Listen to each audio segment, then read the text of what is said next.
Mesdames, Messieurs, bonsoir, bienvenue. Nous sommes ravis de vous retrouver avec toute l'équipe, comme chaque mardi et mercredi, à la bonne heure sur Canal Algérie. Nous sommes ravis de vous accompagner durant toute cette heure où plusieurs thématiques vont être abordées.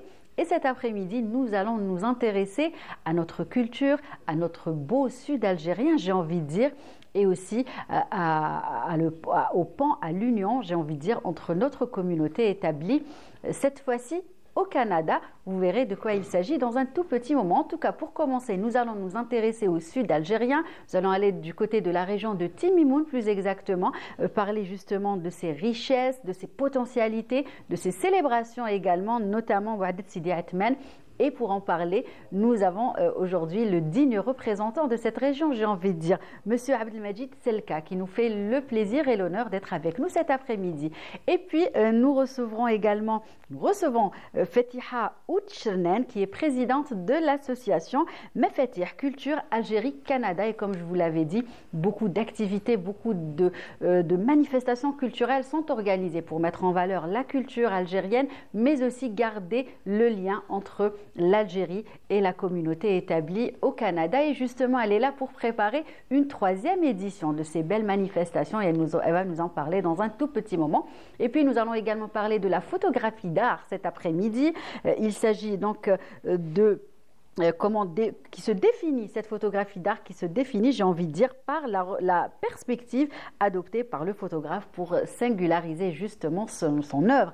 Et cet après-midi, nous avons un jeune photographe avec nous. Il s'agit de Riyad Rahmani. Et puis, vous vous êtes habitués désormais aux 2 rubriques du mardi après-midi. Yasmine Assari pour la rubrique Inspiration Habitat et Wahida Salim Sherif pour la rubrique Shkouni Shfa pour le mardi. Voilà donc le programme de l'émission cet après-midi, des reportages bien évidemment, des chansons aussi pour vous accompagner, pour recevoir nos invités. Et justement, c'est ce que nous allons vous offrir tout de suite.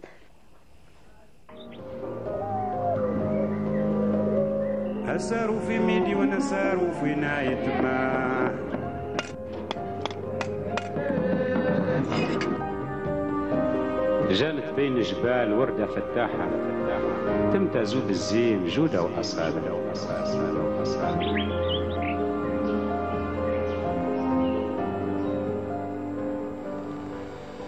يا متروينا جرنا دمائنا ويخدمينا جابت ضنائي جنت انت سكالين رهنست السغمانين مرهرين أرغمانين سرك الخال ويهكا سراي الدور عن الدنيا بس تفهمي منت بس كل ما اتجاه الهمة تصندس فيه الجنة جلت يا بلادي ربي على قدراك ما بالجبل تنادي صحراء بلا النخيل مطافس فسالت يلا ميتلام تنريموها تنوانتيس استولام جنات انت سكالين رهنت الزغمانين جنات انت سكالين درهنت الزغمانين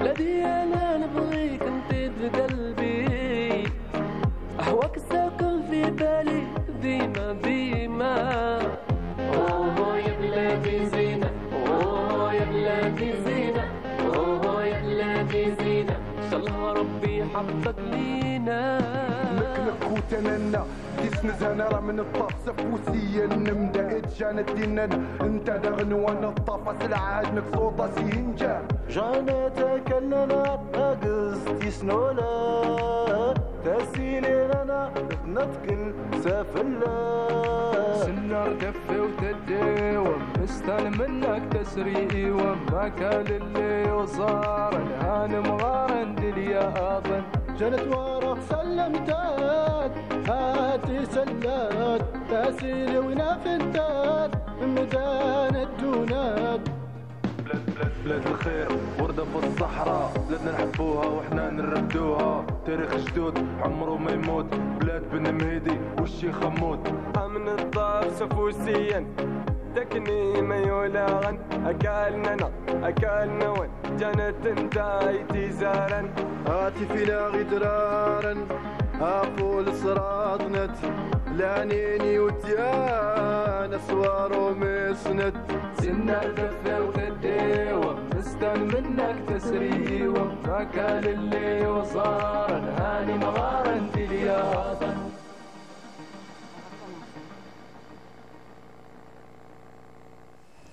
Voilà donc une belle chanson, de belles mélodies signée donc ce jeune groupe et la chanson est intitulée Bledi Zina. Et justement cet après-midi, le sud algérien est une région qui va mettre tout le monde d'accord et vous verrez tout à l'heure. Et je vais commencer par accueillir monsieur donc Abdelmajid Selka. Marhaba bik. Bik wahla. Merci d'avoir accepté notre invitation. Je vous remercie pour l'invitation. Et Bismillahirrahmanirrahim. Assalamu alaikum wa rahmatullahi wa barakatuhu. Bonsoir tout le monde.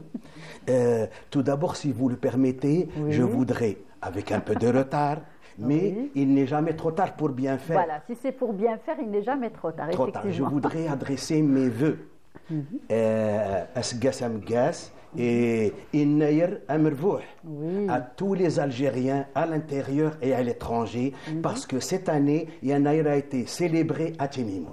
D'accord. Voilà. Ben vous allez justement nous parler. Hein. Je disais tout à l'heure qu'on allait parler des différentes célébrations. Merci, en tout cas, vous allez mettre tout ça en avant cet après-midi. Et puis Yasmine est également avec nous. Comment ça va? Ça va, merci. Depuis la semaine passée, ça va? Très bien. Tu as passé un bon week-end? Oui, très bien.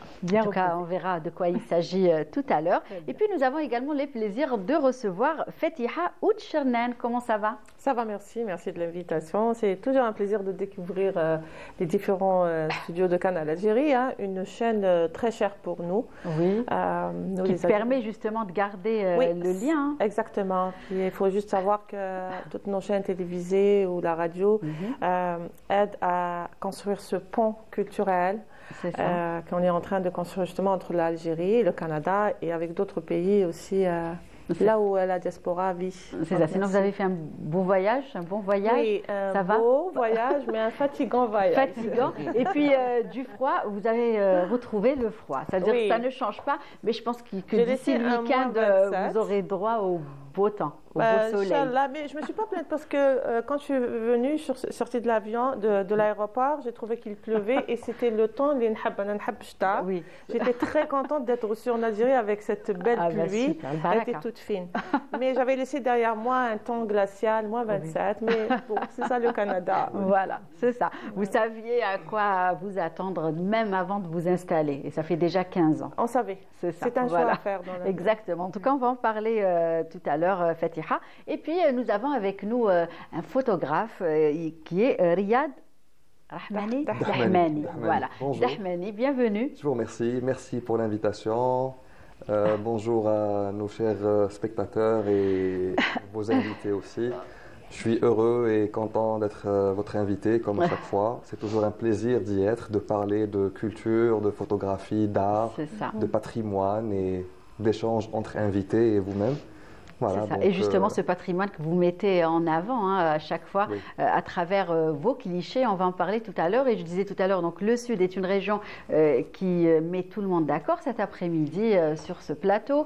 Donc que ce soit la région d'Adrar, une région que connaît notre invité Fetiha, la région de Janet, que notre photographe connaît, Yasmine, c'est Tarit, Timimoun aussi, et monsieur Abdelmajid Selka qui représente la région de Timimoun. Et justement, on va parler de cette région, de ses potentialités, de ses richesses, de ses célébrations. Vous parliez tout à l'heure de Yinaer qui a été fêté cette année. Concernant la région du Gourara, dont Timimoun est la capitale, et concernant donc Sidi Atman, puisque vous avez évoqué le marabout de Sidi Atman, exact. La région de Timimoun, on compte à peu près 180 à 190 marabouts. Et parmi donc ces marabouts, il y en a des plus importants, moins importants. Oui. Alors, بالنسبة لهاد الأولياء الله الصالحين Donc, chaque année, on célèbre l'anniversaire de ce qu'on appelle ce que vous appelez un peu le wa'da. Bon, احنا نقولوا زيارة نتاع سيدي عثمان ولا نتاع الوالي هذا ولا هذا. بالنسبة لسيدي عثمان puisque on vient de célébrer le ziyara نتاعو الوعدة نتاعو vers le 11 et le 12 janvier. C'est ça. Voilà. بالنسبة لهاد الوعدات نتاع هاد اولياء الله الصالحين الله ينفعنا بهم. Alors comment que ça se passe? Déjà la veille نتاع الوعدة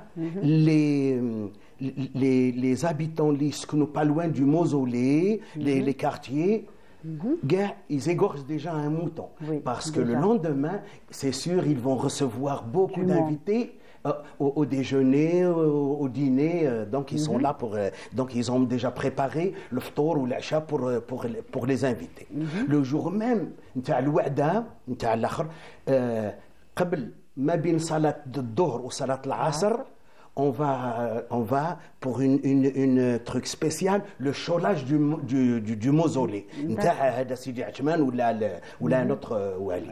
On va au chaulage. Ça veut dire que واحد il prépare la chaux في الارض واحد il prend le récipient ويعطيه لهذاك اللي راه فوق le mausolée qui est debout il reçoit l'akhir et donc il verse la chaux sur le mausolée du marabout.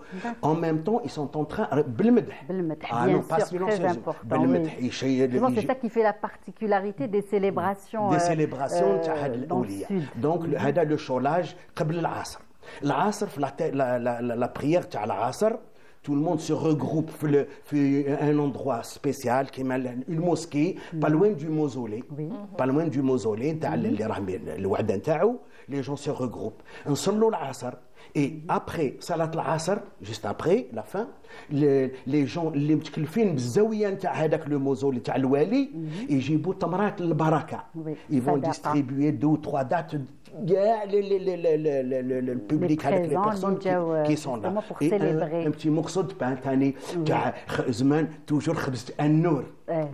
خبزة النور c'est des petits pains طايبين في الفور pas donc maintenant les trucs ont changé maintenant c'est le pain de la boulangerie c'est un peu du n'importe quoi المهم c'est vrai bon Allah donc quelques dates bon ناكلوا وحده ولا زوج de la région bien sûr les dates à la région de la région oui de la région c'est un détail qui fait toute la différence de la région les dates de la région donc ندو وحدين 3 ولا 4 للدار الاولاد le bout de pain نقسموه pour تاني البركه ندوشوا البركه للاولاد ولا فامي et juste après هذيك الوشوي البركه une grande fatiha une grande prière après la prière l'imam اللي راه هو متكلف باش يبدا السلكه c'est quoi c'est la lecture du Coran des 60 versets تاع القران السلكه commence من بعد صلاه العصر et حتى le lendemain matin ça dépend de la vitesse de القرايه donc vers 7h 8h du matin 6h du matin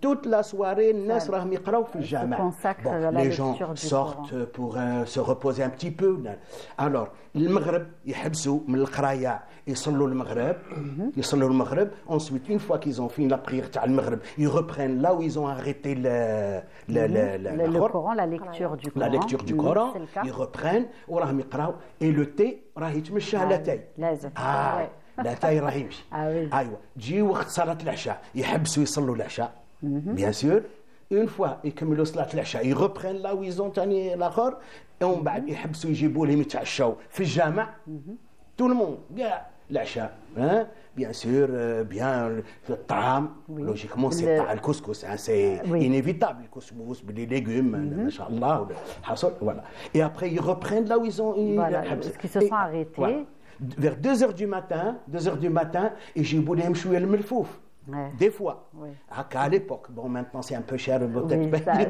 ils ont modifié le melfouf vous savez ce que c'est je pense oui les grillades nos invités les chèvres non le melfouf c'est le foie et le cœur où il y a 2 façons de le cuire le melfouf bon une façon qui n'est pas que moi personnellement je n'aime pas ils font cuire le foie et le cœur في الماء Et ça, c'est pas formidable, il perd toute sa saveur, mais ce qui est bien, c'est sur la braise. Le foie et le cœur sur la braise. On belle, il faut aller la graisse, la fine, la crépine. C'est ça, exactement. Il faut aller un seul petit tour, c'est des cubes.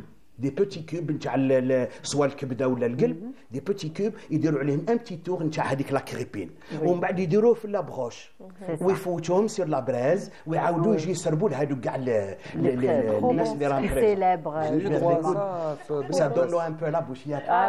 Justement, on va continuer d'en parler, mais on va découvrir tout cela en images. Ça vous dit? Très bien. Voilà, donc justement, il s'agit de la célébration donc Ouadet Sidi Othmane, et c'est notre collègue donc qui s'est déplacé et revenu avec ces images. Allez, on va découvrir ensemble.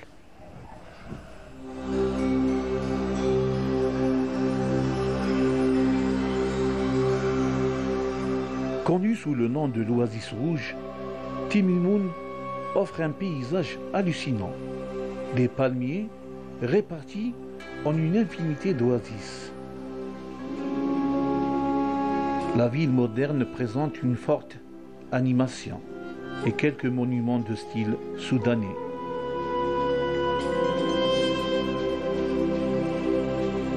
Le patrimoine culturel, matériel et immatériel tient une place importante à Timimoun. Othmane Nzenet nous invite à participer à la Wa'da de Sidi Othmane, un saint patron de la ville.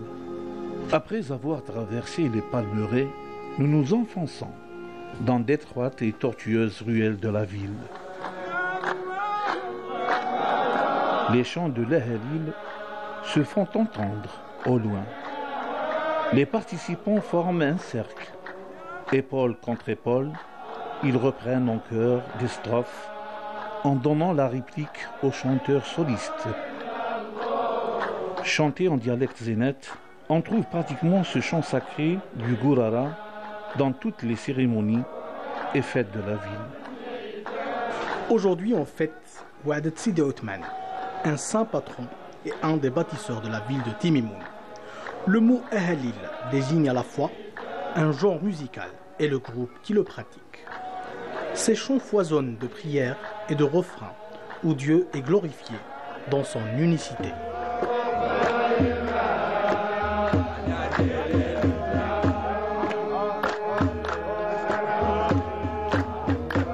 Les fidèles offrent un spectacle exceptionnel, mélange de louanges à Dieu et aux prophètes.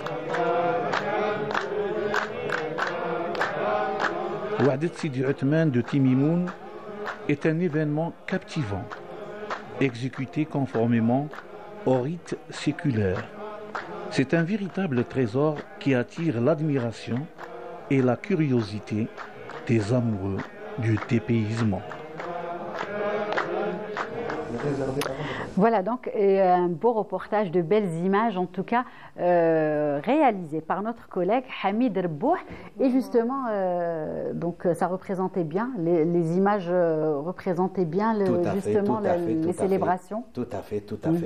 Et donc une fois vers 2h au petit matin, on revient pour offrir une soupe chaude, ce qu'on appelle nous l'hsa. L'hsa, c'est fait à base de blé dur.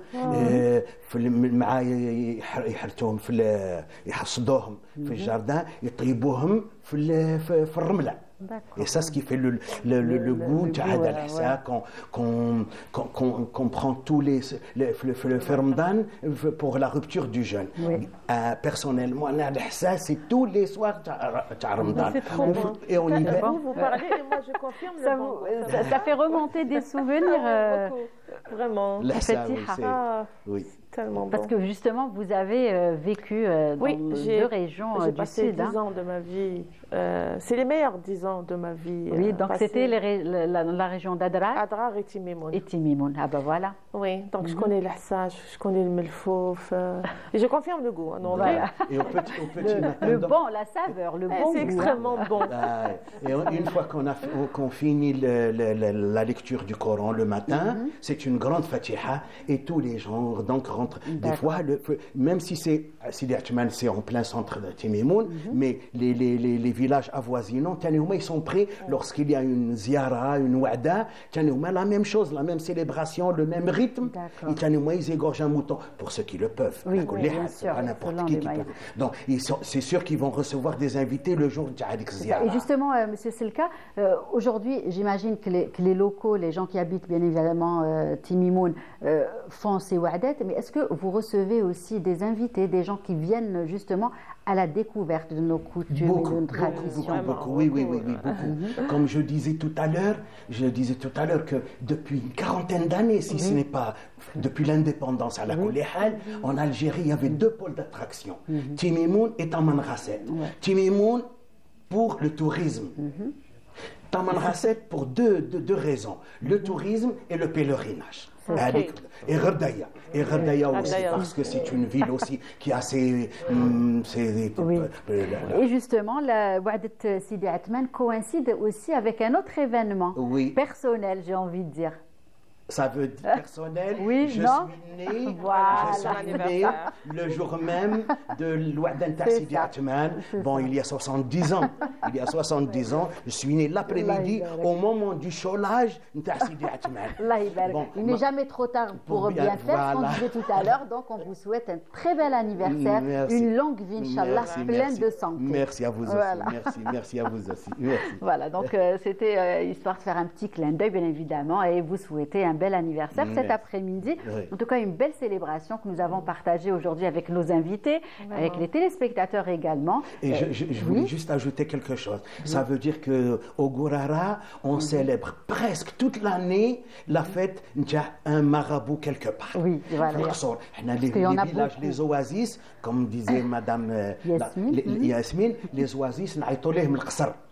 انا نسكن في القصر ولاد سعيد، انا نسكن في قصر الحاج قلمه، انا نقصر في الزاويه، لو فيلاج لوازيس نعيطوا لها القصر qui n'a rien à voir avec قصر بالي ولا قصر c'est l'oasis. Voilà. Donc presque toute l'année في القرارة on célèbre une wa'da quelque part. Parce que justement il y en a beaucoup. Voilà. Beaucoup de awliya salihin. Awliya Allah salihin, Allah yaf'ana bihum ala kulli hal. Très bien. Donc ça vous a vraiment replongé dans l'ambiance. Le Sahara, ça se vit. C'est vrai. Donc on ne peut pas le décrire pour quelqu'un qui ne le connaît pas. Il faut vraiment le vivre. C'est vrai. Après, il nous habite. Oui. Et peu importe là où on s'en va, même si on le quitte, le Sahara ne nous quitte jamais. Moi, je suis au Canada, mais le Sahara, il est toujours en moi. Oui. Il est toujours en moi et je suis en train de transmettre à mes enfants cet amour envers le Sahara. Et tellement j'en parle, et j'ai plein d'idées, d'objectifs, de projets. C'est ça. Voilà. Puis je parle à mes filles et elles ont tellement envie de faire ce grand voyage vers le Sahara. Et ce que je fais de temps en temps, je prends tous les albums photos qui contiennent toutes mes photos que j'ai prises, des centaines de photos, et je les regarde avec plaisir. Et ça me réchauffe le cœur. C'est ça, de partager tout ça avec eux. En tout cas, on espère bien évidemment, on vous souhaite de pouvoir concrétiser tous ces projets, bien évidemment, avec vos filles, notamment vos enfants. Et puis justement, vous consacrez une 3e édition d'un bel événement culturel qui se déroulera au Canada bientôt. Et c'est la région de donc Gherdaya qui va, c'est ça, qui va être mise à l'honneur. En tout cas, on va en parler tout à l'heure. On va vous faire découvrir, on va faire découvrir à nos chers invités, aux téléspectateurs, donc la rubrique du mardi après-midi, Inspiration Affinité avec Yasmine. Alors aujourd'hui, nous allons explorer ensemble pourquoi le sud algérien et le Sahara algérien inspirent autant l'architecture et la décoration intérieure. Donc de par déjà l'architecture bioclimatique, le minimalisme, mais aussi l'artisanat, c'est toute une philosophie qui a derrière en fait cette architecture saharienne et qui nous parle en fait d'authenticité, de durabilité, mais aussi de bien-être. C'est vrai. Donc, nous allons explorer ensemble 4 éléments fondamentaux de cette architecture et voir comment on peut la réinterpréter, la réintroduire dans nos habitats contemporains. Donc, en premier lieu, on va parler d'authenticité, donc avec nos modes de vie actuels qui sont très standardisés. On a ce petit besoin de nous reconnecter, bon ils sont standardisés mais aussi digitalisés, donc on a ce petit besoin de nous reconnecter à la nature.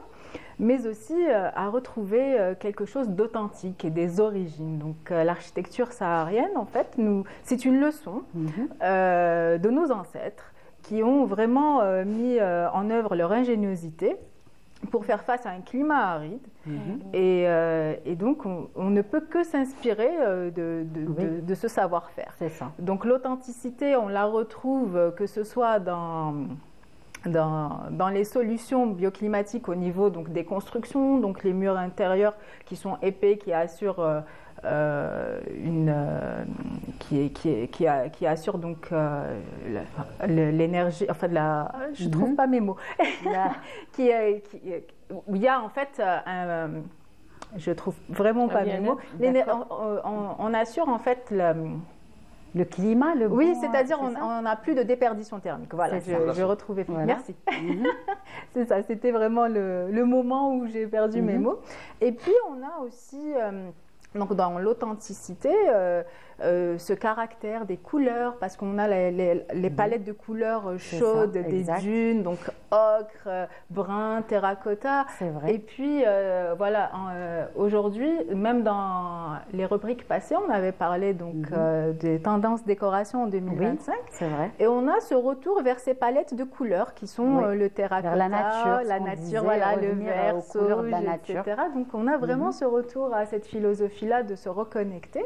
Et donc on peut dans notre intérieur peindre un mur vraiment avec de la chaux teintée, que ce soit ocre ou alors vraiment utiliser de la pierre, et ça donnera tout de suite du caractère au lieu. Voilà, ici on peut voir sur cette image que même si c'est une décoration moderne. Exactement. Mais on utilise en fait des matériaux naturels, et puis on va pousser la couleur un peu plus loin, et ça rappelle donc la couleur de Team Imoun, n'est-ce pas? La couleur. Voilà, c'est ça, tout à fait. Et puis donc le second point, c'est le bien-être. Alors l'architecture saharienne a été conçue vraiment pour favoriser et optimiser le bien-être. Donc on a tout ce qui est ventilation naturelle, mais aussi chaque espace était pensé pour optimiser vraiment l'intérieur. Donc dans nos maisons actuelles, quand on sort, si on ferme les fenêtres, il n'y a plus de circulation de l'air à l'intérieur.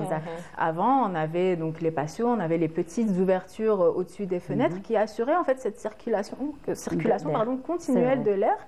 Et si les fenêtres ne sont pas ouvertes. Aujourd'hui, voilà, on rentre carrément dans un habitat qu'on dit malade parce qu'il n'a pas été ventilé.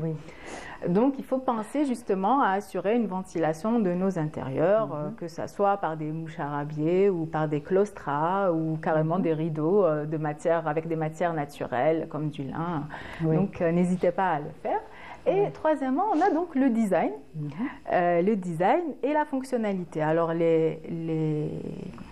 le mobilier, au niveau des maisons des ressorts par exemple, c'était un mobilier minimaliste, c'est-à-dire comme il n'y avait pas beaucoup de ressources parce qu'on est dans un climat aride, donc tout ce qui était là avait une utilité fonctionnelle. Voilà, c'était beau et fonctionnel et minimaliste.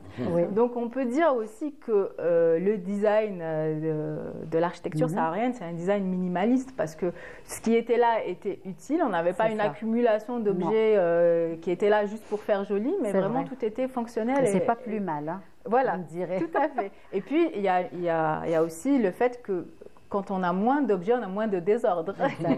Voilà. C'est vrai. Donc, c'est bien aussi pour tout le monde.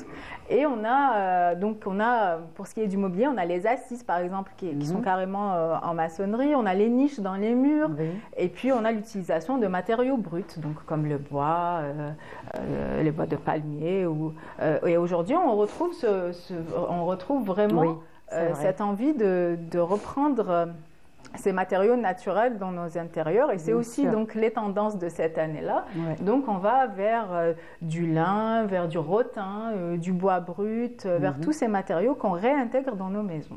C'est vrai. Et enfin, donc l'artisanat. Donc promouvoir l'artisanat, c'est aussi donc un peu insuffler un coup de patrimoine et de culture dans nos intérieurs, et avoir des pièces uniques. pour justement arrêter cette standardisation que nous retrouvons un peu partout. Oui, c'est vrai. Et en même temps, promouvoir l'art et le patrimoine culturel. C'est ça, le savoir-faire, on va dire. Le savoir-faire culturel et les local. artisans aussi. Les artisans, oui. Ouais. Et donc, je dirais que s'inspirer de l'architecture saharienne aujourd'hui, c'est avoir un petit peu un style minimaliste, authentique, chaleureux, parce que les couleurs du Sud sont des couleurs très chaleureuses. Bien sûr, exact. Et avec beaucoup de caractère, avec une touche de patrimoine à l'intérieur. Exact. Monsieur, c'est le cas, donc l'architecture, j'ai envie de dire, de notre Sud algérien inspire aujourd'hui. Oui. D'abord, si vous le permettez, Timimoun, on l'appelle comment? L'oasis rouge. L'oasis rouge. Bon, pourquoi rouge? Eh bien, parce que depuis la nuit des temps, même qu'au lendemain de l'indépendance, il y a eu un décret préfectoral comme quoi c'était strictement interdit de peindre en blanc l'extérieur. Voilà. À l'intérieur, les terrasses, les chambres, il n'y a pas de problème, mais à l'extérieur, c'était strictement interdit à part le rouge. Et même qu'à l'époque, les murs, comment on appelle ça, ils khedmou l'argile, non, bon, c'est taube, ils vont revêtir taube. D'abord, toutes les constructions étaient en taube. Et sur les façades extérieures, ils diront de l'argile ou ils diront des boules. Blama, ou ils diront une boule. Ça fait des formes en fait. C'est crépissé de boules. Pourquoi? Comme ça, déjà, la couleur et les boules hadouk, les rayons du soleil, ils ne sont pas le blanc. Ils sont absorbés directement. Le blanc, il reflète la lumière. Et après, on a mal aux yeux. Moi, je porte, avec le rouge, je porte déjà des lunettes solaires depuis mon jeune âge. C'est vrai que le soleil, il est très... C'est pour ça qu'on appelle l'oasis rouge. Tout a son importance, comme on dit. L'oasis rouge, il y a même un décret préfectoral pour le... Je ne savais pas ça, c'est une très bonne chose. Oui, mais on apprend... Tout est rouge, et c'est pour ça qu'elle reste encore rouge, jusqu'à maintenant. Voilà, l'oasis rouge. Très bien. Pour revenir, si vous le permettez, rapidement... Bien sûr, allez-y. Sidi Atman, Sidi Atman, c'est le gardien de nuit de Timimoun. D'accord. De son vivant, Gallihem, vous allez m'enterrer à l'endroit où il trafou à la Timimoun la nuit, l'ennemi. D'accord. Et il est enterré l'endroit où il est Sidi Atman. On a un autre Wali, Wali Allah Wahdakhor, un autre village, Tchasfaout. C'est là où on a notre gardien de jour. D'accord, très bien. On va continuer d'en parler parce que c'est passionnant et on apprend beaucoup de choses avec vous à chaque fois, bien évidemment. En tout cas, on va continuer. L'occasion de dire au revoir à Yasmine, puisqu'elle a d'autres, bien évidemment,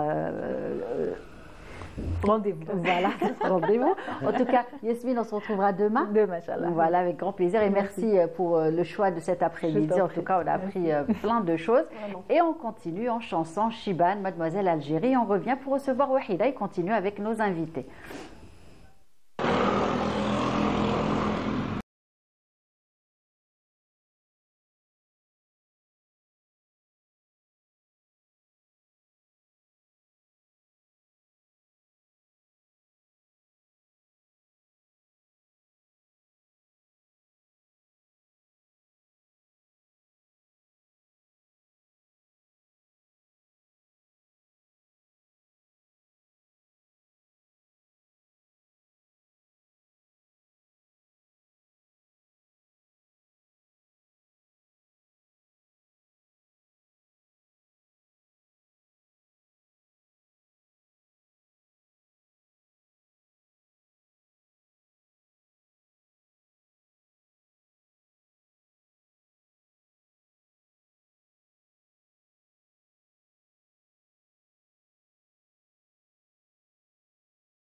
Fedjina partant soleil, ça sera bientôt, dès le week-end, je pense. Voilà. Et puis, justement, nous allons recevoir Wahida. Comment ça va? Ça va très bien. Et toi, Lilia, ça va? Oui, très bien. Tu as passé un bon week-end? Alhamdoulilah. Bon début de semaine? Oui, super. Et toi? Oui, très bien. Tu as pu suivre un petit peu l'émission? Oui. Voilà, justement, bien sûr, j'étais dans les belles choses dont nous parlait M. Selka, très intéressant. C'est toujours un plaisir de l'écouter et de partager, de partager avec nous son expérience. C'est belles histoires et anecdotes. Plein de choses à chaque fois.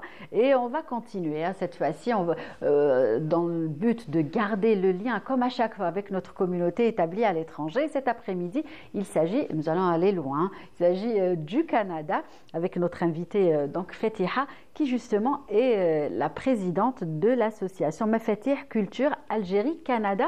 Oui. Donc, vous êtes installée au Canada depuis 15 ans à peu près, c'est ça? Oui, voilà. C'était vite passé quand même. Oui, ça passe vite.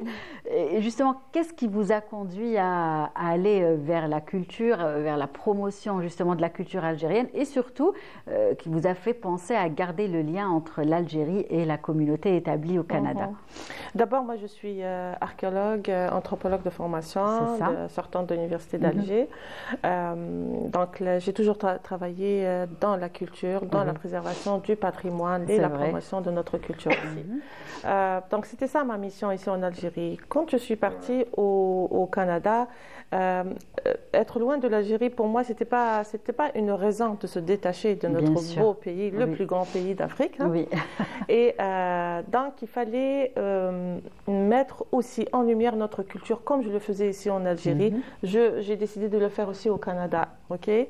Donc, comment mettre en lumière notre culture? C'est à travers des actions que nous pouvons faire. Alors, les actions, elles sont multiples. Oui. Et ce qui m'a aidé le plus, c'est que, d'abord, c'est mon amour envers l'Algérie, mon amour envers notre culture, ma fierté d'être algérienne et ma fierté de faire partie d'un pays très, très riche en culture, sur le plan culturel. Oui, c'est vrai. Ce qui m'a aidé aussi, c'est que je suis canadienne, je fais partie d'un pays qui valorise beaucoup la culture. D'accord? Donc, au Canada, si vous faites des activités culturelles, c'est que vraiment, vraiment, vous faites partie des bons citoyens. Donc, j'ai été encouragée par les autorités canadiennes, encouragée donc, financièrement, encouragée verbalement. Donc, vraiment, je n'avais pas le choix autre d'avancer dans ce domaine-là.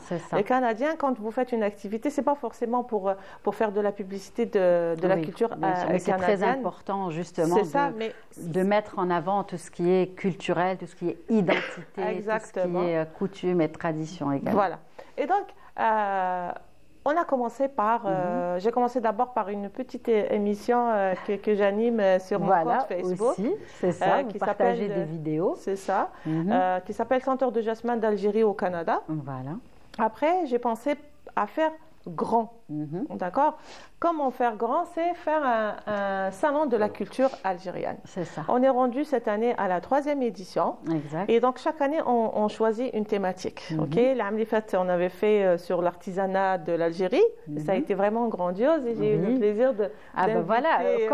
Oui, voilà. Donc, c'est ça. Riyad a également exposé ces belles photographies. Justement, ça permet de découvrir les lieux puisque lui, il va justement photographier Alger, mais pas que, et justement pouvoir faire découvrir des lieux mythiques, j'ai envie de dire. C'est ça. Donc, cette année, on a choisi la thématique qui répond et qui est en lien avec la nouvelle politique algérienne sur le plan du tourisme, c'est le tourisme saharien. C'est ça. D'accord? Donc, on est en train de créer ce pont entre l'Algérie et le Canada. Donc, l'Algérie, elle a mis en disposition, en place beaucoup de stratégies. C'est vrai, de faciliter également pour pouvoir visiter pour encourager justement le tourisme vers le Sahara. Et je suis très contente de toutes ces stratégies-là que mon pays, l'Algérie, a mis en place. Et je me suis dit, OK, il y a des collègues et des amis qui travaillent dans ce sens ici. Moi, je vais les aider à partir du Canada, à travers ce salon-là, qui a attiré jusque-là entre 2800 et 3200 visiteurs. Donc, c'est beaucoup de monde. C'est énorme. C'est énorme. Il y a des peu témoigner. Un monde fou. Moi, j'ai assisté, j'en étais vraiment émerveillé.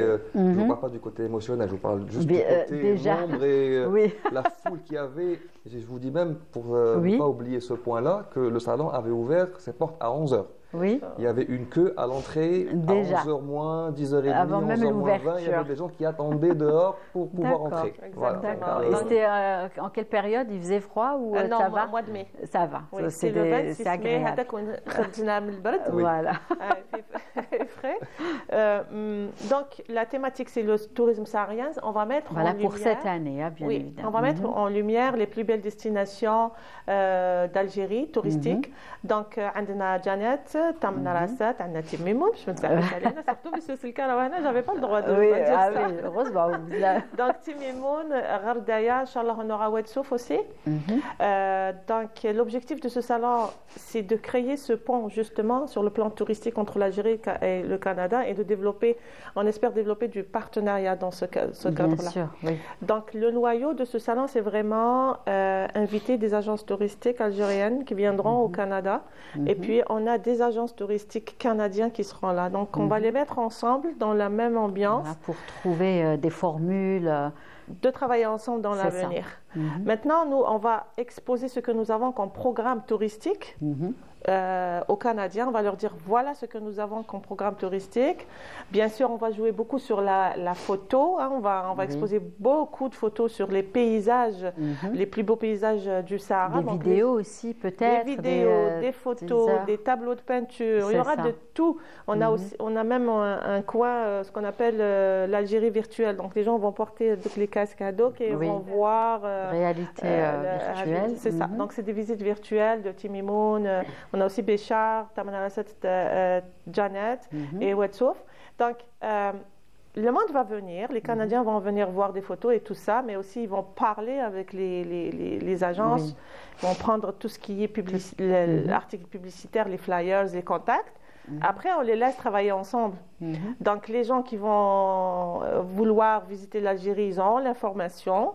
Et les agences touristiques du Canada, ils vont faire le contact avec nos agences et ils vont travailler ensemble dans l'avenir.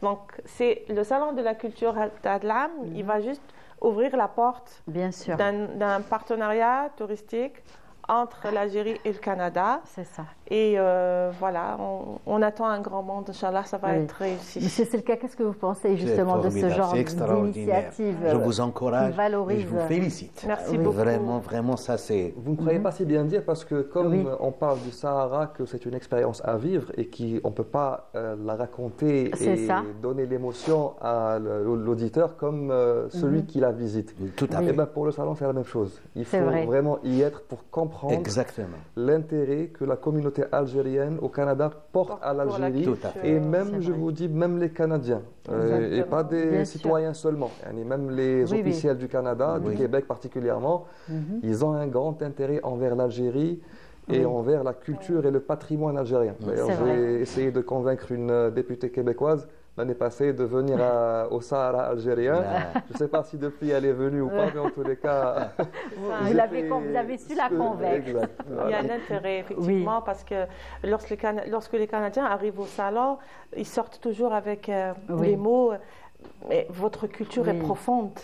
Vous avez vraiment, votre culture est riche et tout. C'est vrai, il y a des choses à voir, à raconter, à découvrir. Oui. Puis les députés qu'on invite, les autorités canadiens, quand ils sortent, Fatia, on aimerait être invité pour la prochaine édition. Oui. Donc ils s'invitent à la sortie. Je remercie, pour cette année, ce qui est beau, c'est que j'ai une partenaire avec qui je prépare ce salon. C'est Madame Mabrouka Kherani, elle est de Tamanarasat. D'accord. Et elle a une agence touristique et elle connaît beaucoup de monde. Et donc, moi, je suis au Canada, elle est ici. Et je suis venue, on va justement pour continuer la coordination qui se faisait à partir du Canada avec elle. On s'est rencontrés. Donc, il y a elle est à Janet. Donc, elle est venue de Janet. Moi, je suis venue du Canada. On a fait une séance de travail. On a désigné les agences. On a parlé de tout. Et c'est grâce à elle, justement, que ce projet est en train d'avancer à partir d'ici. Je remercie aussi nos autorités du ministère du Tourisme qui vont embarquer, Inch'Allah Ya Rabbi, parce qu'on les voit comme un partenaire important. Bien sûr. C'est ça, c'est un partenaire important. Et grâce à Mabrouka, il y a beaucoup de choses qui ont avancé parce que moi, je suis là pour 2 semaines. Hein. Donc, c'est pas elle. Justement vous permettre de tout organiser, exact. de le 13 tout février, régler, les petits 14, détails. On aurait tout bouclé, puis voilà, donc je la remercie. Mabrouka. J'espère qu'elle regarde l'émission. Vous lui avez dit. Je ne l'ai pas dit, mais je vais lui mentionner après. On va la revoir en différé. En tout cas, il y aura l'émission, bien évidemment, sur les réseaux sociaux. Elle pourra découvrir l'émission et toutes ces belles paroles que vous tenez, ou alors aussi avoir un Skype, pourquoi pas.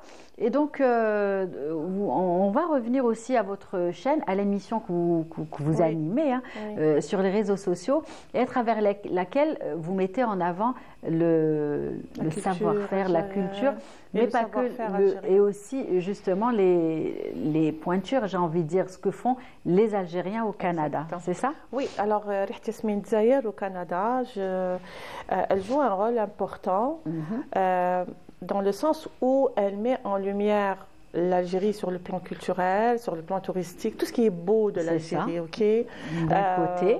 Voilà, mais aussi j'ai toujours un invité algérien qui vient me parler de son projet qui fait Shibda et comment il a réussi à le faire, peu importe le domaine. Alors le domaine scientifique, j'ai artistique, ceux qui ont réussi dans l'art, dans tout. Et puis cette émission, moi-même, elle m'a fait découvrir combien on est des On est gens extraordinaires. On est fort. On est fort. On est fort, mais c'est pas possible. Oui, un Algérien ou une Algérienne, oui, il brille. C'est vrai. Oui, il brille. Donc, et puis la capacité d'un Algérien de s'adapter. Oui, alors, j'ai invité, par exemple, à titre d'exemple, une fille qui était psychologue. Elle est partie en Algérie. Elle a été faire une formation en confiture. Elle a commencé à concevoir, donc on lui a appris à concevoir 10 sortes de confitures. Elle s'appelle Yasmine, je la salue. On lui a appris dans son école de faire 10 saveurs de confiture. Elle en est maintenant à 100. C'est pas possible. Et puis, c'est tellement trop bon ce qu'elle fait. Donc, j'ai invité le grand scientifique Karim Zarib, qui est, moi je l'appelle le papa de la batterie canadienne. Donc vraiment c'est un grand au Canada. J'ai invité des médecins, j'ai invité des avocats, des enseignants, des éducatrices, des psychologues. Franchement, dans tous les domaines. Dans tous les domaines. Et j'ai découvert combien on est fort. Alors, très bien. Tahia al-Jazair et bravo à tous les Algériens. C'est ça. Et justement, on va regarder un extrait ou alors le générique, si mes informations sont bonnes, justement de cette belle émission que vous partagez sur Internet. Merci beaucoup.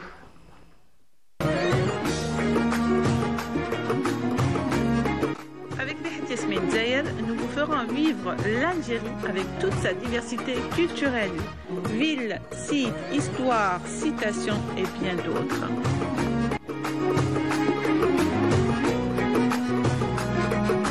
Dans un espace d'1 heure, retrouvez-moi, Fatiha, avec toute l'équipe de Riht Yasmine Dzaïer au Canada pour un maximum de bonheur. Voilà, donc images, musique, tout y est. Oui, c'est toujours émouvant de préparer cette émission-là. Je salue mon mari, Malin, qui s'occupe du côté technique. Et il travaille beaucoup, il travaille vraiment beaucoup. Oui. Mais on essaie toujours de donner, de présenter cette émission avec, dans l'espoir de créer, on touche chacun qui la regarde. Oui. Parce que ne pas les laisser indifférents. C'est ça, on est tellement loin de l'Algérie qu'on est devenu trop nostalgique. Et puis cette émission-là, elle vient toujours apaiser cette nostalgie dans les cœurs de tous ceux qui la regardent. Très bien. En tout cas, une belle émission que nous allons suivre dorénavant, bien évidemment. N'est-ce pas, monsieur? C'est le cas. Bien sûr. Comme vous le dites souvent, et on le dit souvent, pour revenir au Sahara, le Sahara, il ensorcelle. Oui. Une anecdote. À l'époque, il y a eu le secrétaire général de l'ONU. Il était en réunion en Asie et avant de revenir aux États-Unis, il a appelé Monsieur Chadli à l'époque, de retour d'Asie, est-ce que je pourrais séjourner en Algérie? Mais oui, avec plaisir et tout. Mais il lui a dit un endroit un peu particulier. La région du Gourara et à Timimoun. Ouais. Et c'était Pérez de Kouilar à l'époque. Oui. Hein. Et donc il est revenu à Timimoun parce que en 1948, il était tout jeune et son père était militaire. Et il a ramené son fils Hadal, qui était secrétaire général, il l'a amené à Timimoun. Et il est tombé amoureux des dunes. Voilà, c'est ça. Il est tombé tellement amoureux des dunes que l'image est restée. Et qu'il a demandé à M. Chadli, je veux revenir. Et ils l'ont du côté d'Arlad, que vous connaissez. Arlad. Et c'est là où il a séjourné sous la tente pendant 3 ou 4 jours. En tout cas, c'est des lieux qui attirent bien évidemment tout le monde. Et quand on vient une fois, on revient. On est obligé, presque. On est obligé de revenir, c'est connu. Surtout si le Sahara tombe amoureux de vous. Voilà, c'est pire encore. Alors là... c'est pire encore, voilà, c'est ce que vous disiez tout à l'heure. En tout cas, on va continuer justement. Le Sahara, une région qui parle aussi à notre invité, à Riyad Dahmani, puisque vous avez photographié quelques régions. Vous avez aussi exposé dans les événements qu'organise notre invité au Canada. Donc, comment vous êtes retrouvé à faire de la photographie d'Ariyad? Je suis tombé dans la photographie d'une manière très accidentelle. Oui. C'était dans le cadre de mon travail qui demandait à ce que je fasse des photos. Et en achetant du matériel photo pour le travail, Et justement, vous faisiez quoi? J'étais agent immobilier. D'accord. Et voilà, je voulais ouvrir à mon compte à un moment donné. Et en achetant mon premier matériel photo, j'ai rencontré des gens très charmants qui m'ont invité à un week-end où il y avait une sortie photo, un atelier photographique pendant la soirée. C'était en juin 2015, donc depuis ce jour-là jusqu'à aujourd'hui, l'objectif petit à petit en amateur, et après j'ai commencé à évoluer dans le domaine. Et là aujourd'hui, je me retrouve à exposer l'Algérie dans le monde. Ouais, particulièrement au Canada, avec Mme Fatiha Outerman qui nous a fait l'honneur et le plaisir de nous inviter à montrer. Avec plaisir. Je te remercie, toi, qui t'es déplacé de l'Algérie jusqu'au Canada quand même, voilà, avec beaucoup de tableaux. Oui, heureusement qu'on avait droit de bagages. Très bien, voilà. On va continuer dans Wal Maghfira ou Tawab. Et donc, on parlait de photographie avec notre invité Riyad. Et donc, vous me disiez que depuis, l'objectif ne vous a plus quitté. Voilà, j'ai évolué dans le domaine et jusqu'à atteindre... Et vous exposez aujourd'hui justement vos photos, les photos de l'Algérie à travers le monde. Et on parlait justement du Canada. Donc, parlez-nous de cette expérience. Donc, l'exposition, je remercie Fatiha, son époux Malek, que je salue chaleureusement, et toute l'équipe qui travaille avec, les Saoudis et les autres. Donc, c'était une expérience unique. Alors, l'exposition, elle avait débuté ici à Alger, à l'école des Beaux-Arts.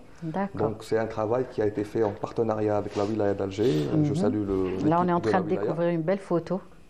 Oui, là c'est la dernière de la série. J'ai clôturé avec cette photo-là pour... Très belle. Voilà. Et donc, j'ai été invité à ce salon de la culture algérienne où j'ai exposé Alger. Comme je vous ai dit, c'est un travail qui avait commencé, c'est une tournée qui a commencé à Alger. C'était en collaboration avec la wilaya d'Alger, que je salue. Donc, c'était des photos, tu as les voûtes, tu as le sous-sol d'Alger. Bon, là, c'est la Grande Poste. La Grande Poste. Et en passant par alors, le sous-sol d'Alger, puis les édifices qu'il y a au niveau du centre-ville. Et pour terminer avec le symbole et le monument emblématique du pays, qui est le mausolée du martyr.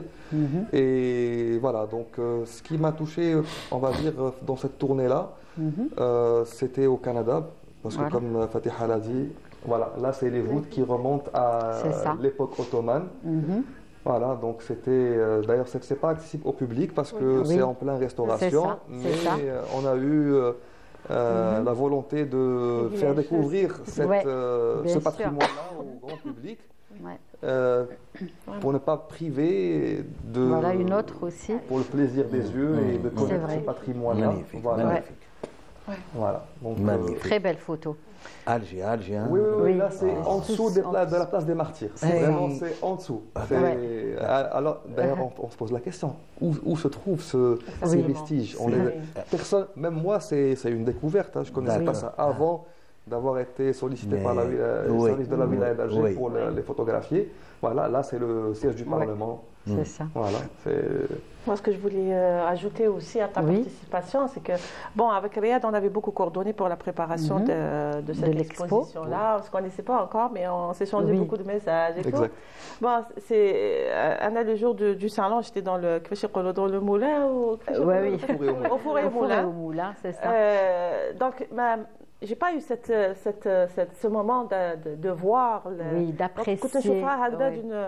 Mais après, quand Riyad est parti et que j'ai revu toutes les vidéos, toutes ces photos-là, j'ai pris un temps pour voir. C'est un travail extraordinaire. Et dernièrement, justement pour mon émission, j'ai invité des Québécois qui nous معنا et بيناتهم كانت Danielle Shelton qui est la directrice de la société de littérature de Laval, qui était venue et qui avait vu au salon les photographies. En discutant, votre culture est tellement belle que j'ai envie de visiter l'Algérie et tout. Oui, en tout cas j'étais chanceuse de visiter déjà votre capitale. Oui. Je dis ah bon, Daniel, tu étais déjà partie? Mais oui, Madame Fatia, j'ai visité votre capitale grâce à l'exposition. Et puis elle disait des choses belles sur toi. Elle m'a dit son exposition était belle, même le monsieur, il était tellement bien. C'est vrai. Donc vraiment, ça m'a fait tellement plaisir parce que quand on ne l'exposition ou ne aussi la personne. Les représentants, bien évidemment. Riyad a excellé dans la présentation de son exposition par son comportement idéal. Et l'autre fois, Riyad a raté la photo. Je pense que c'était le musée du Bardo. Vous avez une photo? Voilà, elle est là. Donc Riyad était là, non seulement il a représenté la ville d'Alger, mais il a représenté l'Algérien. C'est ça. C'est ça. Avec sa belle éducation. Donc moi je te remercie encore. C'est moi qui suis flatté. Et j'aimerais ne pas oublier une scène qui s'est produite au niveau de l'exposition au sein du salon. Oui. Alors comme a dit Fatiha, que les Algériens du Canada, ils sont très nostalgiques envers l'Algérie. Et il faut dire aussi qu'ils n'ont pas l'occasion de venir en Algérie comme le font la communauté ceux qui sont plus près, de France, dans d'autres régions. Donc il y avait une dame qui était venue avec sa fille de 5-6 ans. D'ailleurs, la scène m'a marqué. Et face à un tableau de la Grande Poste, le tableau de la Grande Poste, elle dit à sa fille, viens ma fille, je te montre la ville de ta mère. C'était... la ville de ta mère. Elle n'avait jamais eu l'occasion de venir, sa fille, en Algérie. C'est vrai. Parce que bon, il faut dire aussi que entre la distance, le coût du billet, c'est vrai, c'est pas évident en été et tout. Donc c'était vraiment touchant comme scène.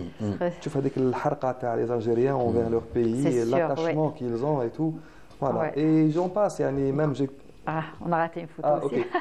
J'ai rencontré des gens là-bas. Ça reste des moments émouvants. Qui sont venus me parler d'Algérie. Parce que moi, je représentais quoi? L'Algérie. Bien sûr, c'est ça. C'est mes tableaux qui ont fait de moi le personnage qui représente l'Algérie à travers mes tableaux. Donc les gens sont venus pour parler d'Algérie. Voilà. Que ce soit quand ils ont visité d'autres stands au sein du salon. Donc il y a le côté artisanal, le côté couture, de tenue. C'est ça, habits, tenues traditionnelles aussi. De l'Algérie, quand ils sont venus pour parler, pour visiter l'exposition, ils sont venus pour parler d'Algérie. Exactement, c'est ça, ce qui les unissait. Se remémorer les années de leur jeunesse, de leur enfance, de leur passé. Je me rappelle à la première édition, quand on avait fait ça, c'était là où on avait reçu 3200 personnes. Oui, un monde fou. D'ailleurs, le propriétaire on avait loué le Château Royal de Laval. Et puis, il est venu à la fin, il m'a dit, je n'ai jamais vu un événement qui a ramené autant de monde. Je lui ai dit, parce que les Algériens adorent leur pays et ils sont venus se ressourcer tout simplement. Exactement, très bien. Sinon, Riyad, vous avez d'autres projets? Écoutez, actuellement, donc une belle exposition, une belle expérience, on va dire, au Canada. Ce qui s'est passé en plein une tournée internationale de l'exposition Lumière sur Alger. D'ailleurs, c'est comme ça qu'elle est intitulée mon exposition. C'est ça. Je me suis fait un défi de photographier les lieux où j'allais exposer l'Algérie en essayant de les photographier mieux que les gens de la région. Maintenant, Montréal, je voulais la photographier mieux que les Québécois. Tu le fais si bien, là. Je n'ai même pas besoin de voir tes photos, mais tu fais si bien ce travail. J'ai aussi fait une belle idée. Le tour d'Italie tout récemment en été. Donc, j'ai fait Rome, Milan, Venise et pour finir à Napoli.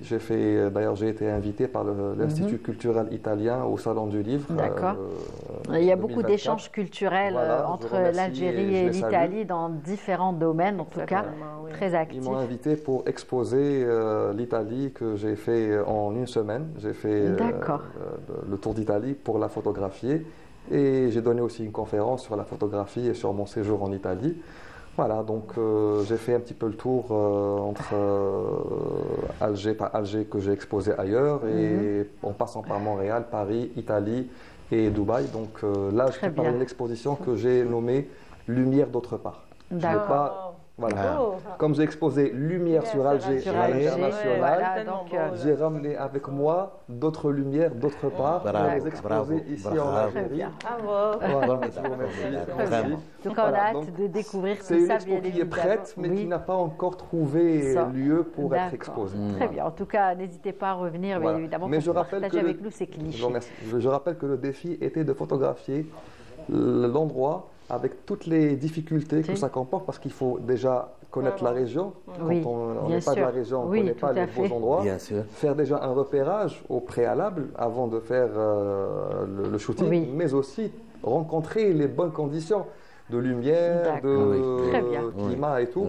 Voilà, donc c'est un travail, et c'est pour ça qu'on appelle ça photographie d'art. Voilà, c'est pas pour rien. Donc on va continuer, on va vous faire profiter d'une belle rubrique que nous partageons avec les téléspectateurs chaque mardi après-midi.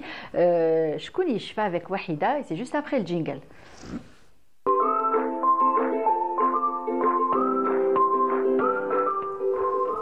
Alors, on va voir si vos photos vont parler à nos invités. Oui. Je pense que oui, comme à chaque fois. Alors, je vais vous faire voyager, je vais vous partager des photos aussi. Donc, tout le monde va être servi. Je sais que, monsieur Selka, vous allez adorer ma rubrique parce que vous-même, vous adorez d'anciens objets, n'est-ce pas?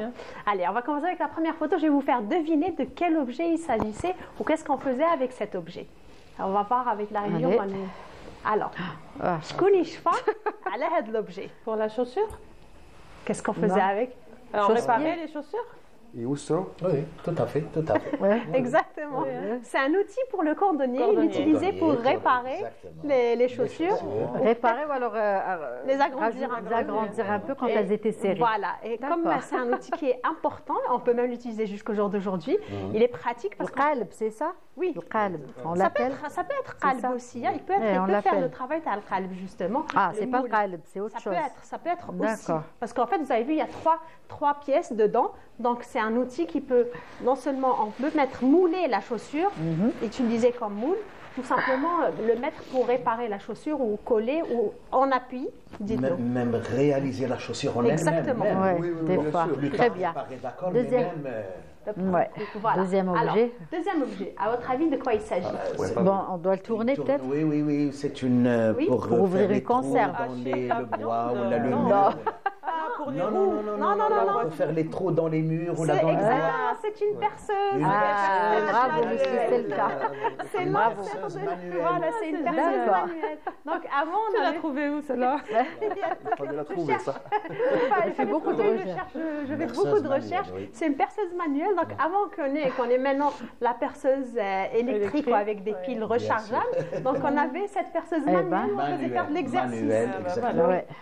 Allez, une autre photo à regarder ou à découvrir? Ah, l'antenne. C'est une antenne télé. Exactement, une antenne télé avec laquelle on pouvait regarder la télévision algérienne, les programmes algériens. Quand il assis sur le napperon, assis sur la petite télévision. Il ne fallait pas bouger. À l'époque, un programme, je pense. Voilà, quand on utilisait ça, il y avait un seul et une seule chaîne. Donc, il commençait à partir d'une certaine heure. C'est pour ça qu'on avait le napperon bien crocheté sur la télé pour bien le décorer. Allez. Ah, je vais deviner cette les choses se corsent. Les chevaux, les chaussures. Pour ne pas c'est pas pour les pour la semelle. C'est pour les talons. On mettait une devant et une derrière. Et ça faisait du bruit. Ça faisait du bruit. On vous entendait arriver. En fait, c'était pour faire stylé. À une période, il y avait des chaussures, des Santiago un peu. Ça se vendait en même temps en pack avec les Santiago quand on les achetait. Monsieur Silka, on vous ratait pas, on vous entendait arriver quand on mettait ces objets, n'est-ce pas? Vous ne pouvez pas vous rater. Et c'était pratique parce que dans notre culture algérienne, comme on parle beaucoup de notre culture algérienne dans notre émission, c'est que l'homme, quand il passait, il y avait des femmes, ils mettaient le bruit avec leurs chaussures pour les avertir. On savait que... Voilà, donc c'était pratique. Donc c'était tendance.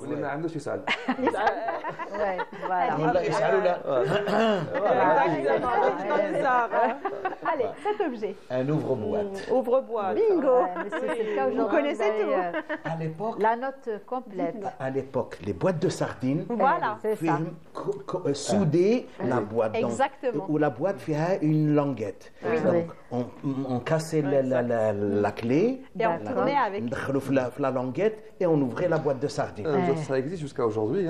Je croise de temps en temps. Il y a certaines boîtes avec les boîtes de sardines. Avec la clé, on l'enlève, elle est accrochée. Maintenant, c'est la... Non, c'est prêt à l'emploi. Ça existe encore. Oui, c'est un autre type avec la clé. d'ouverture, exactement. Donc c'est une clé pour les boîtes de conserve, avant les boîtes à sardines. Voilà, surtout boîte à sardines avec la languette. Voilà, on avait directement, on ouvrait avec. Allez, celle-là. La plume. Pour écrire. Oui, la plume pour écrire. Elle est bien grande, pour les plumes. Oui, la fameuse plume, elle était... En fait, il y avait plusieurs sortes. Moi, j'ai choisi un peu qui était vraiment très bonne et pratique, et la grosse. Il y avait d'autres plus raffinées, plus souples, on va dire. La fine et la... Voilà. Et puis, pour les écoliers, par exemple, il fallait que ça soit vraiment souple. C'était en bois. Et je ne sais pas si vous vous rappelez, à l'école, on avait un petit trou au niveau de la table. Donc, c'était là où on mettait l'encre de la plume. L'encrier. Voilà. En céramique. Exactement. Et malheureusement, on n'est pas arrivé à cela. On n'a pas eu cette chance d'écrire avec. L'encrier en céramique et on mettait un bouchon parce que c'était toujours rempli de mouches chez nous. Ça attirait les mouches. Elle se noyait dedans. Est-ce que vous avez des couleurs ou c'était une seule couleur? En fait, c'est la question que je veux vraiment me poser. Le bleu. On finit avec les fauteuils, on revient à la question. Ça, c'est un compteur électrique. Ça, c'est un compteur. Voilà.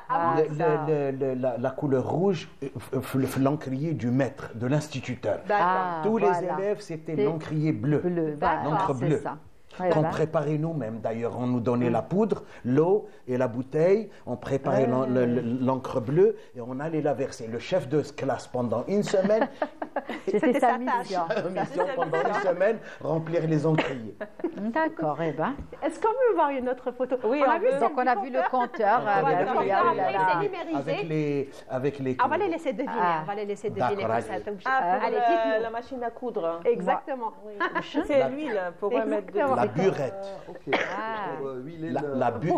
La burette à huile. D'accord, merci pour le mot. La marque Singer, oui, la burette. C'était en fait à un moment donné pour l'entretien de la machine à coudre, il fallait vraiment lui mettre de l'huile pour pouvoir coudre. Spéciale. Voilà.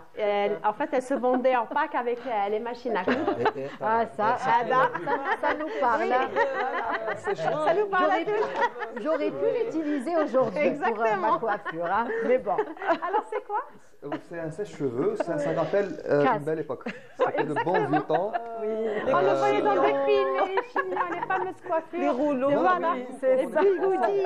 Nos mamans, quand on était enfant, on se faufilait dans les salons de coiffure parce qu'on se permettait en tant qu'enfant. Actuellement, je le dis haut et fort, et à tout le monde, et même à ceux qui ne veulent pas m'écouter, qu'il faut le passer, il faut le laisser avec toute sa beauté. Bien sûr. Et on est très nostalgique, c'est le cas à chaque fois.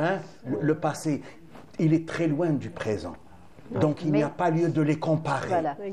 Moi j'ai 70 ans, j'ai vécu un peu l'encrier, la burette à huile. En tout cas, Monsieur Selka, bien évidemment, on va vous retrouver dans l'émission à laquelle nous nous sommes habitués à vous, avec toute l'équipe, Siham Kinnouch, n'est-ce pas? Patchwork, c'est ça? Oui. Très belle ambiance, très belle émission. Bien sûr. Voilà. Et on vous retrouve tous les 15 jours, bien évidemment, sur Canal Algérie. Ça va continuer tout au long du mois de Ramadan aussi. N'est-ce pas? Quel jour? Jeudi ou vendredi? L'émission passe le vendredi soir. Voilà, vendredi soir. En tout cas, vous allez continuer de partager avec les téléspectateurs tout ce qui fait notre identité, n'est-ce pas, nos coutumes, nos traditions, dans une ambiance fort sympathique. En tout cas, cet après-midi, on salue toute l'équipe et notre collègue et ami Siham Kinnouch également. Le temps de remercier tous nos invités. Donc, Riyad, merci d'avoir accepté cette invitation. Fatiha, merci à vous. Donc, on rappelle un bel événement du côté du Canada qui va permettre de garder le lien entre justement les Algériens et la communauté établie au Canada. Puis un dernier mot? Oui, je voulais remercier toutes les participantes et les participants à ce salon, que ce soit pour la première, la deuxième édition, et ceux qui se sont inscrits justement pour cette troisième. Je remercie aussi Nabila et Farid Saoudi, nos membres de l'association. Très bien. En tout cas, le message est passé. Merci à vous d'être venus partager tout cela avec nous. On vous souhaite un très bon voyage et un bel événement. Vous partagerez avec nous peut-être par Skype, Inch'Allah, avec grand plaisir, ou alors par Skype aussi. On pourra vous contacter par Skype pour partager justement cette belle ambiance avec nous en direct sur Canal Algérie. Wahida, on se retrouvera demain avec grand plaisir. Et Monsieur Abdelmajid Selka, merci d'avoir partagé l'émission avec nous pour parler cet après-midi spécialement de Ouadet Sidi Atman qui a eu lieu justement dans la région de Timimoun. Et merci à vous de nous avoir suivis. Nous aurons le plaisir de vous retrouver dès demain à la bonne heure de 15h à 16h. D'ici là, très bonne suite des programmes et prenez soin de vous.